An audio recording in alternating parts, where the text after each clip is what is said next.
Have you ever scrolled through LEGO idea submissions or even Instagram and wondered what software all these great LEGO builders are using? In Season 2 of LEGO Academy, we are going to be looking at the basics of using LEGO designing software Studio 2.0. But part 1, we're just going to go through the basics. So first, you can download this by going to the Bricklink website and clicking on the Studio tab on the top and going down to download, and just download whichever version works for what computer you have. So when you open your first design, you'll see this screen as it is here. So on the left is where you'll find your pieces.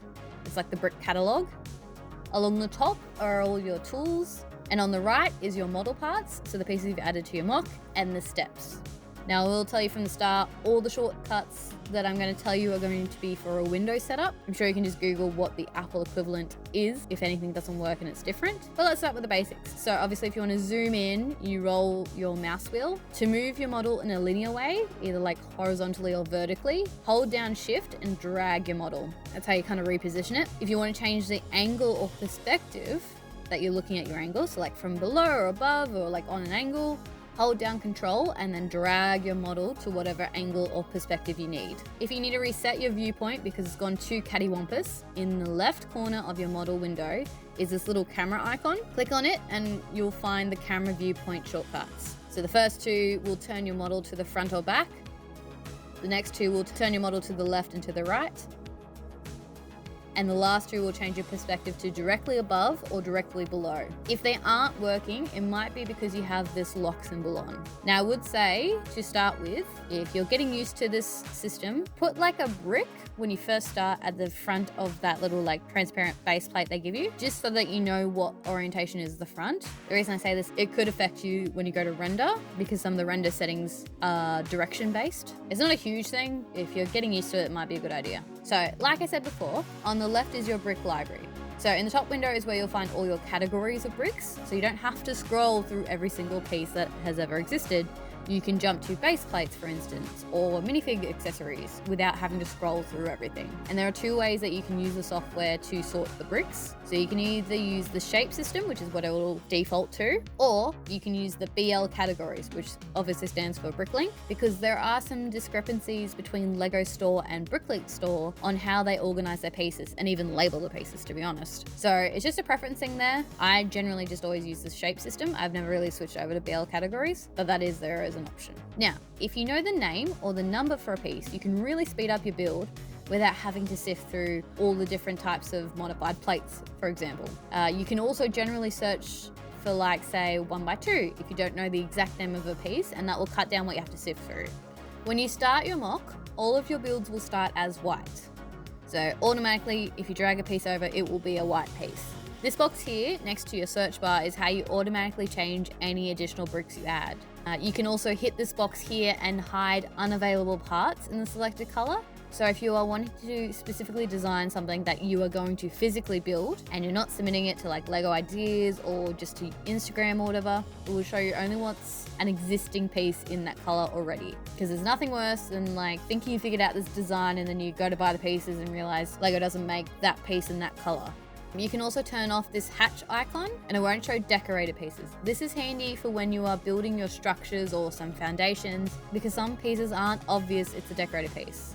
I'm looking at you, headlight brick. The amount of times I've put this headlight brick instead of the plain one is annoying. This last icon lets you change how big the elements look while you're scrolling through the catalog. If you've forgotten to change the color or change your mind later about what color you want a brick to be, you can always manually select the bricks and change the color on the right-hand side. As you start adding different colors to your mock, they will appear here so you can see exactly what colors you have picked in your model and what your color palette is. You can even save time and save your favorite colors to this favorites window above. So you don't have to go scrolling through the 20 different types of blues there are. You can just go straight to your favorite, aka sand blue. Oh, that's mine anyway. Let's go through the tools you need to use to construct and edit your model. So when you first open Studio, automatically you will have Select, Snap, and Grid on. Select has a drop-down menu, which is super helpful because it changes how you select pieces. it gives you different methods of selecting bricks. So instead of going through and selecting each individual brick that you want to change or delete, you could select this drop down menu and pick by color. So then if you picked a piece in that color, it would select all pieces that are in that color and you can change them all at once. Or you could do by type, or type and color, or by connection. It gives you a lot of shortcuts for changing things late in the game. Not gonna lie, I didn't know this existed before I made this video. It was only by going through everything in preparation of making this video for you guys that I found it. And boy oh boy is it going to speed up my mocks later.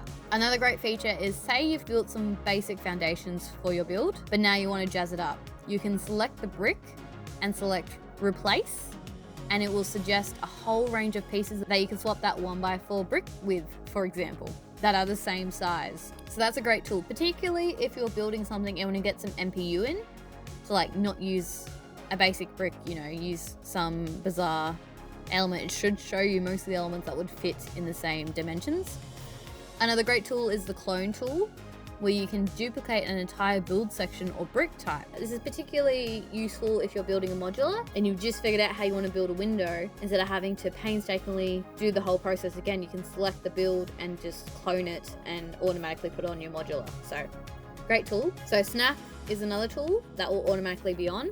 If you want to turn snap off, your bricks will no longer auto connect to studs when dragged near them.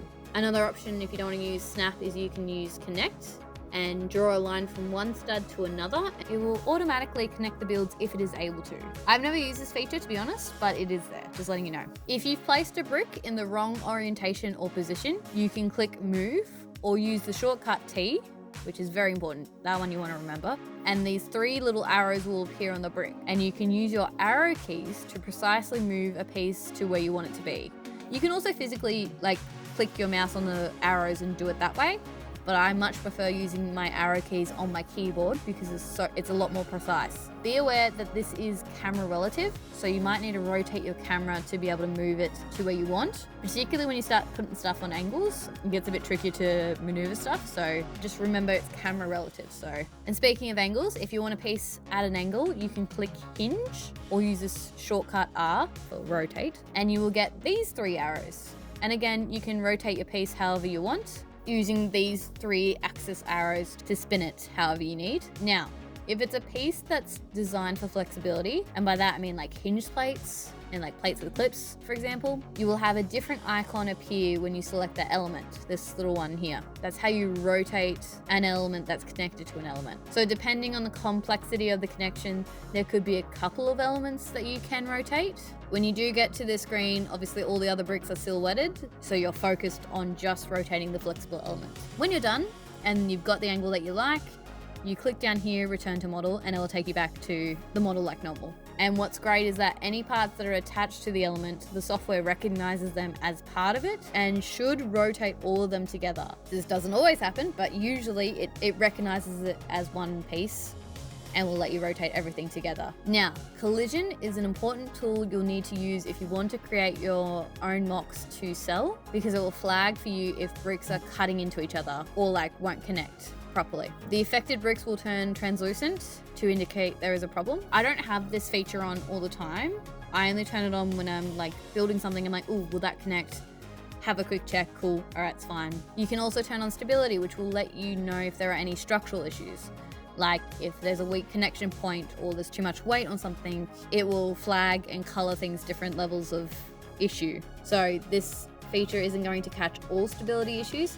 It will definitely warn you about connections that could be a problem. And the last tool here is again one I've never used, but it is the mosaic tool. So you can import any picture and it will transform it into a plate mosaic and tell you what color plates you need to order and what quantity. It's great. You can increase or decrease how detailed the mosaic is. So obviously if you increase the detail, it's going to be larger and more plates. If you decrease it, it's going to become more pixelated. You can even change the color scale. It will suggest what it thinks best, but then you can pick a different, variation of colors if you want. Again, not something I've ever used, but I just want to let you know it's there. Some people really like to make mosaics, and there's even businesses that do it. So just want to let you know that's how you can do that. And there you have it, guys. That is the basics of Studio 2.0. In the next episode of LEGO Academy, we're going to go a little deeper into some more advanced stuff you need to know. So make sure you hit subscribe, you don't want to miss that one. Leave us a like and a comment letting us know if there's anything specific you want to know about, and I'll catch you on the next one.